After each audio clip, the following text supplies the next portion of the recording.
Hello. So, it's been a while since I vlogged. There's a lot of reasons for that. Oh, my cat's in the background. See her? Sadie! Sadie! Creepy eyes. Looks like she's on my shoulder. Anyway, oh, here comes my dog. I can't vlog without these two beasts. Anyway, so it's been a while since I vlogged. There's a couple of reasons for that. I've been frantically working on vet school applications. I've narrowed my list down to 15. I might narrow it down a little bit more, but I can't really see myself eliminating more than like 2 schools. And when I do something like this, it like consumes my entire life. I stay up till 2 a.m. and I can't sleep and I have anxiety attacks, and when I'm at work I'm interviewing all the veterinarians, asking them how many schools they applied to, what they wrote their statements on, what they ate for breakfast. No, I'm just kidding. But I just can't stop thinking, talking, and making my life revolve around it. I can't help it. So I've kind of restricted myself from working on applications stuff the past 2 nights because it like made me psycho for 3 nights in a row and I didn't sleep and I lost my mind. So, needless to say, I'm not doing any better since not working on them. I think working on them gives me a sense of calmness that I'm accomplishing something and I'm getting things done and I'm making progress. I think not working on them and trying to relax is actually backfiring. So that said, last night I was laying in bed and I hadn't worked on any applications. I was trying to relax and trying to go to sleep early because I work early on Saturdays.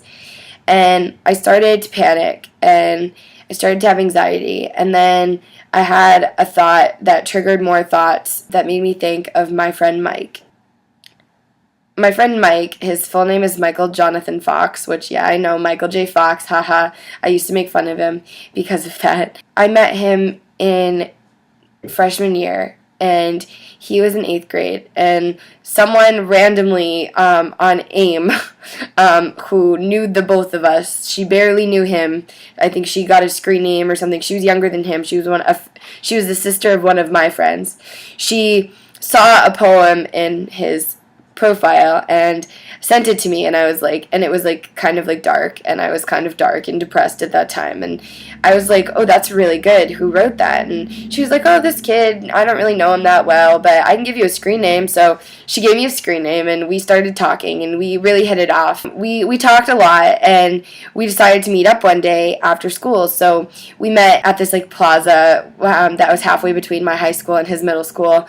I remember he was wearing a trench coat and he had bright orange hair. He was very much a ginger, but he was wearing a trench coat. He was wearing all black, and he was like the stereotypical emo, but he was too young at that time to dye his hair black. He in later years dyed his hair black, which is funny because my hair was black too. So we like walked around and we just really hit it off. He had a crush on me at first, which is funny, but he was young, and I really liked him as a person. You know, when you meet someone and you just connect with them right away and you know that you're going to be friends with them, and no matter what happens, you connect and they're like a kindred spirit. I've met a lot of people in my life like that, but he was definitely one of those people, and one of those people early on for me. So we kept in touch. We met up a few times while we were still in separate schools, and then he came to my high school because he was a year behind me, like I said. We'd get together. We didn't really hang out much outside of school, but I didn't really hang out with people outside of school, especially boys, because my mom was very overprotective.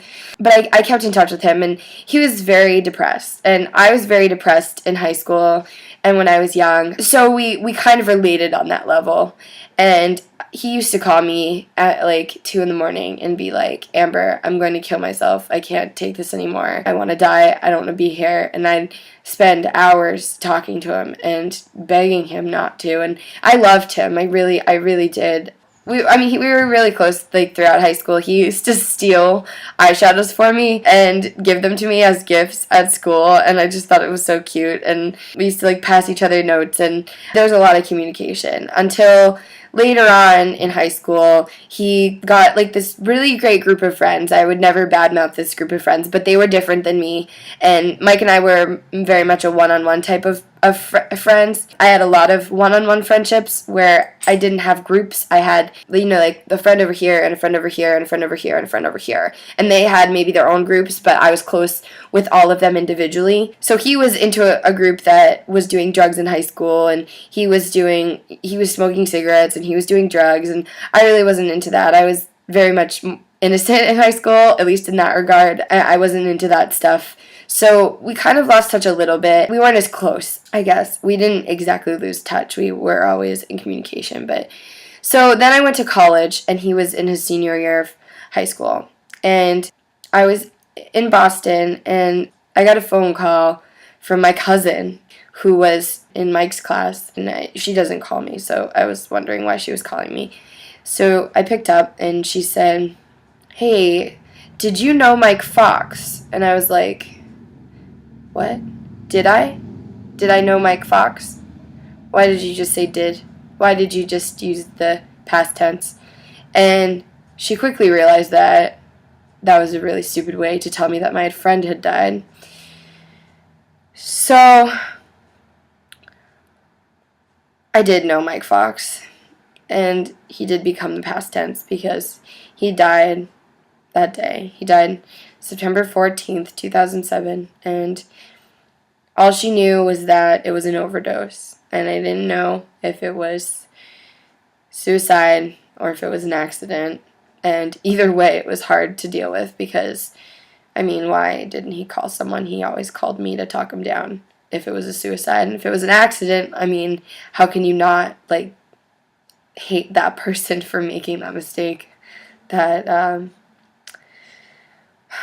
Sorry, I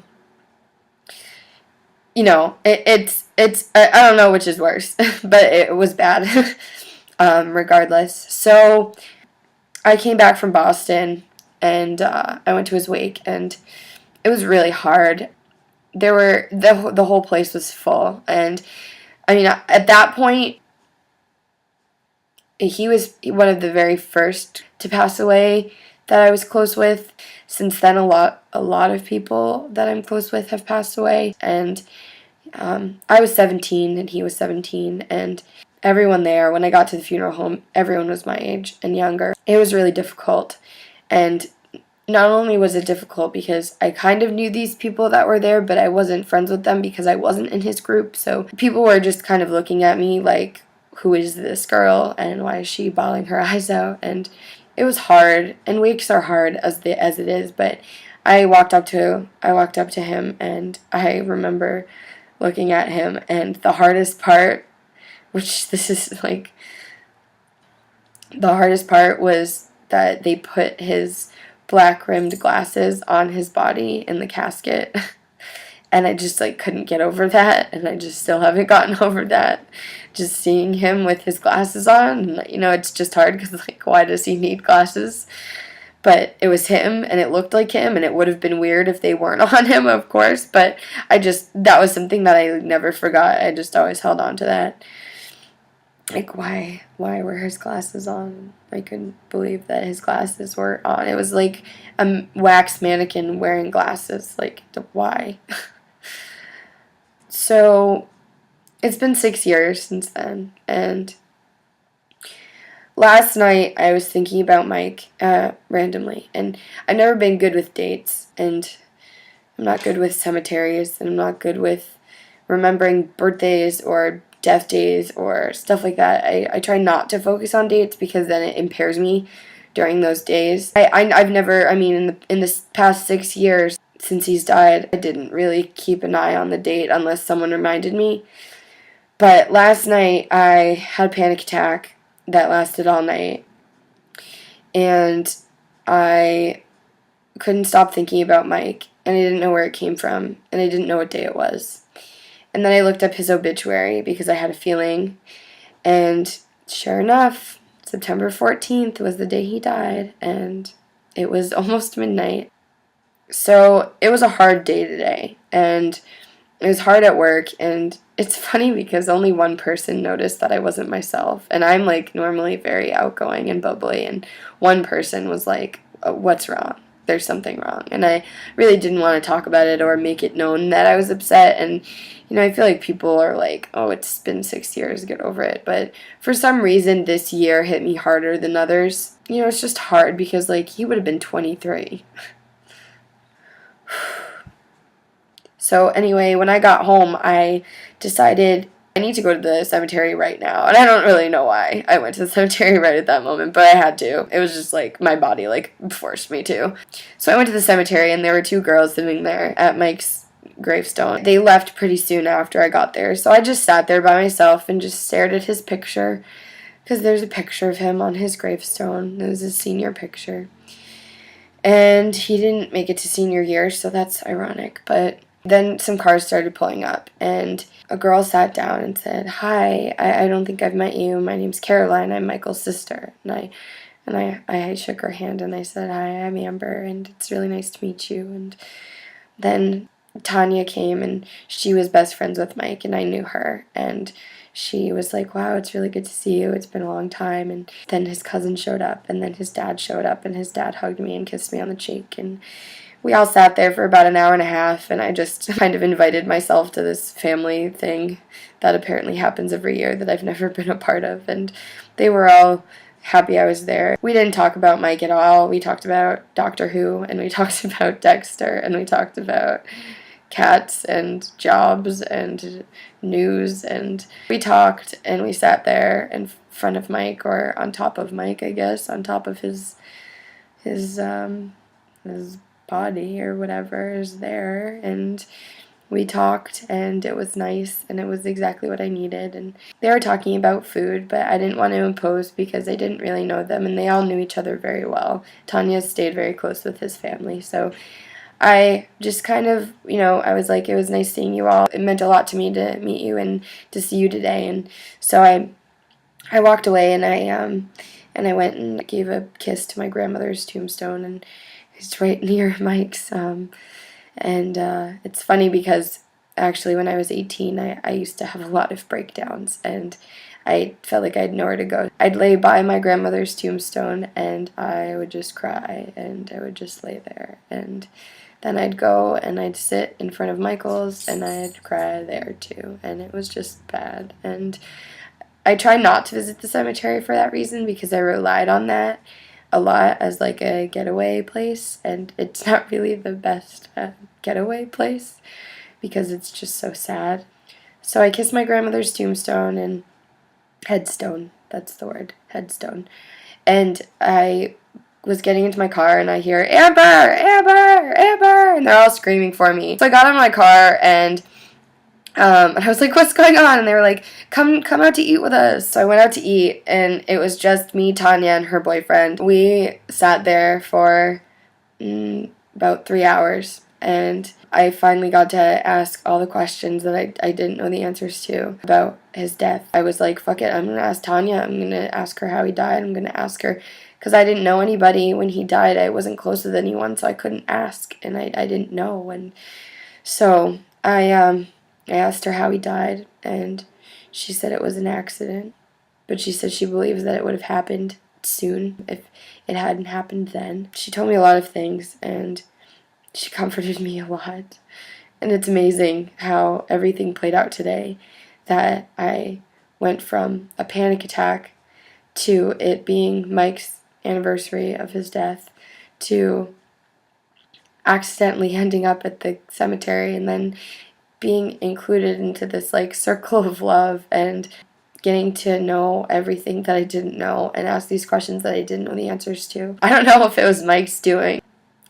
I don't know if I believe in that stuff, that people have control once they pass, but she seems to think that he's pranking her and contacting her. That stuff's hard for me to think about. My mom always says that my grandmother comes to her in her dreams.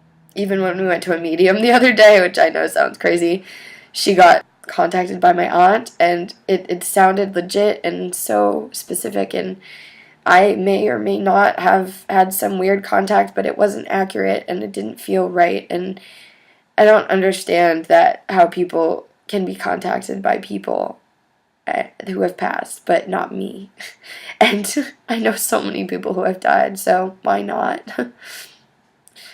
like it just makes it hard to believe in that kind of stuff and spiritualness and reincarnation and spirits and guardian angels and whatever. Anyway, I'm a little emotional right now, as you can tell, but I'm okay and I'm doing better, and today was really amazing the way it turned out, given the circumstances. It was really hard.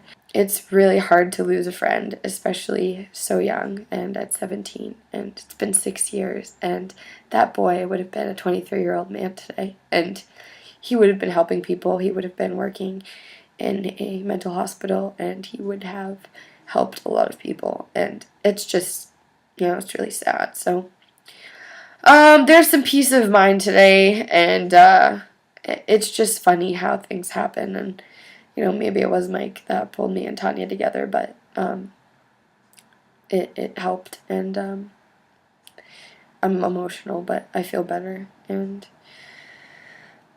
it's just scary because you never know. You never know when life can just be taken away from you so quickly, because it happens all the time, and it's happened to me. So maybe I do have a guardian angel, but I don't know. So anyway, thanks for listening.